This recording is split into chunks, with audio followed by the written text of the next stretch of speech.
வணக்கம் நண்பா. டெட்டில் கேட்கக்கூடிய இம்பார்ட்டண்டான தமிழ் கொஸ்டின் தான் பார்க்க போகிறேங்க. பிடிச்சிருந்துச்சி அப்படின்னாக்கா லைக் பண்ணுங்கள், கமெண்ட் பண்ணுங்கள், சப்ஸ்கிரைப் பண்ணுங்கள். ஃபஸ்ட்டு கொஸ்டின் பொறுத்துக. செப்பல் ஓசை இருவர் உரையாடுவது போன்ற ஓசை. அகவல் ஓசை ஒருவர் பேசுதல் போன்ற ஓசை. துள்ளல் ஓசை தாழ்ந்து உயர்ந்து வரும் ஓசை. தூங்கலோசை சீர்தோறும் துள்ளாது வரும் ஓசை. Answer 1, 2, 4, 3. Answer option B. Next, இவர் யார்? சிலம்பு செல்வர் என்று போற்றப்படுபவர். இவரின் தன் வரலாற்று நூல் எனது போராட்டம். தமிழக அரசு கழகத்தை தொடங்கியவர். Answer option D, Ma Po Si.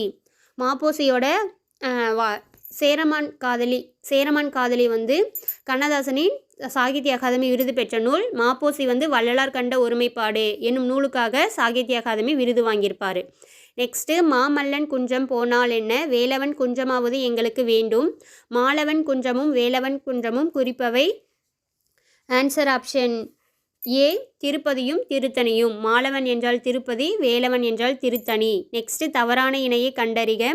Answer option C, territory. பாசனம்னு கொடுத்துருக்காங்க, அது ராங்கு. குல்ட் என்றால் வணிகக்குழு கரெக்டு. பேஷண்ட் காப்புரிமை கரெக்டு. கான்சுலேட் துணை தூதரகம், அதுவும் கரெக்டு. இது உங்களுக்கான கேள்வி. பிசிராந்தியர் என்னும் நாடக நூலுக்காக சாகித்ய அகாதமி விருது பெற்றவர் யாருன்னு சொல்லிட்டு உங்களோட ஆன்சரை கமெண்ட் பண்ணுங்கள். தேங்க்யூ.